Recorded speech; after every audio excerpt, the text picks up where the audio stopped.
आखिर राम के राज में कुत्ता पर क्या अत्याचार हुआ था और कुत्ता प्रभु श्री राम के पास क्या न्याय मांगने आया था।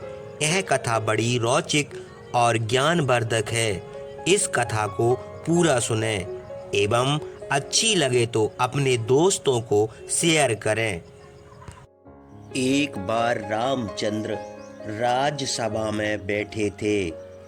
उन्होंने लक्ष्मण से कहा, हे महाबाहो, तुम जाकर द्वार पर देखो। यदि कोई प्रजा किसी कार्य के लिए आई हो तो उसे बुला लाओ। रामचंद्र की आज्ञा से लक्ष्मण द्वार पर गए और पुकार कर बोले कि राजा के पास यदि किसी का कार्य हो तो चले, किंतु वहाँ कोई नहीं था, क्योंकि रामचंद्र के राज में किसी प्राणी को कोई कष्ट नहीं था। लक्ष्मण को द्वार पर एक कुत्ता बैठा हुआ दिखाई दिया। वह बार बार द्वार की ओर देखता और रोता था। लक्ष्मण ने उससे पूछा कि तुम्हारा क्या काम है, तुम निर्भय होकर मुझसे कहो। कुत्ते ने उत्तर दिया, मैं अपना हाल महाराज रामचंद्र से ही कहना चाहता हूँ। वे सब प्राणियों को शरण देते हैं और सबको अभय करते हैं। लक्ष्मण ने उसका वृत्तांत कहने के लिए रामचंद्र के पास गए और उनकी आज्ञा से फिर कुत्ते के पास आकर बोले, तुम क्या चाहते हो? जो कुछ कहना हो सत्य सत्य कहो। कुत्ता बोला, मेरा जन्म अधम योनि में हुआ है, इसलिए मैं देव मंदिर, राज मंदिर और ब्राह्मणों के घर में नहीं जा सकता हूँ। राजा धर्म रूप होकर मनुष्यों का पालन करता है और युद्ध में निपुण होता है, सदा सब प्राणियों के हित में तत्पर रहता है। महाराज रामचंद्र सर्वज्ञ और सर्वदर्शी है, नीति से सब काम करते हैं। लक्ष्मण, हमारी यह प्रार्थना तुम रामचंद्र से कहो। वे प्रजा के पालक हैं, उनकी आज्ञा के बिना मैं राजभवन में नहीं जा सकता।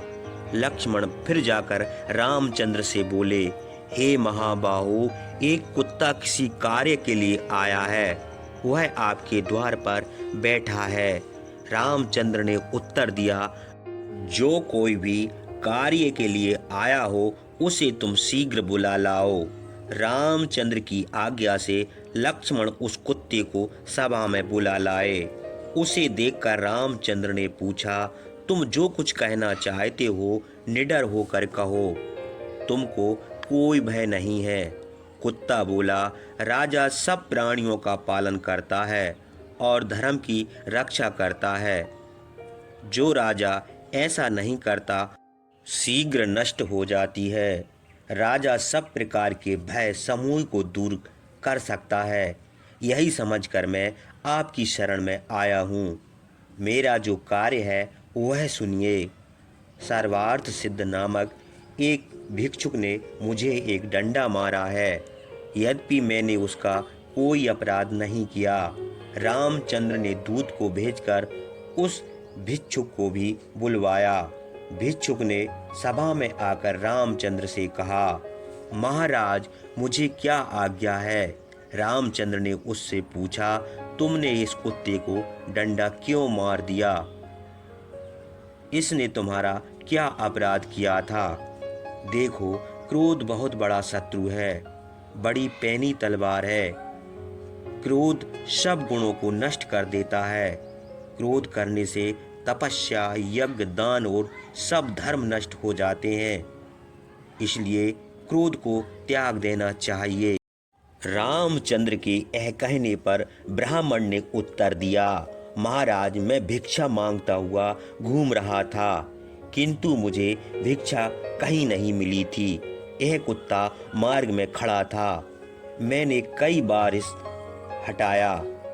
जब यह मार्ग से नहीं हटा तो मुझे क्रोध आ गया, क्योंकि मैं उस समय भूखा भी था और कहीं भिक्षा भी नहीं मिली थी। मैंने इसे एक डंडा मार दिया। हे रामचंद्र, मुझसे यह अपराध हुआ है। आप मुझे दंड दीजिए। आपके द्वारा दंड पाने से फिर मुझे नरक का भय नहीं रहेगा। तब रामचंद्र ने सभासदों से पूछा, इसे क्या दंड देना चाहिए, क्योंकि उचित दंड देने से ही प्रजा सुरक्षित रहती है।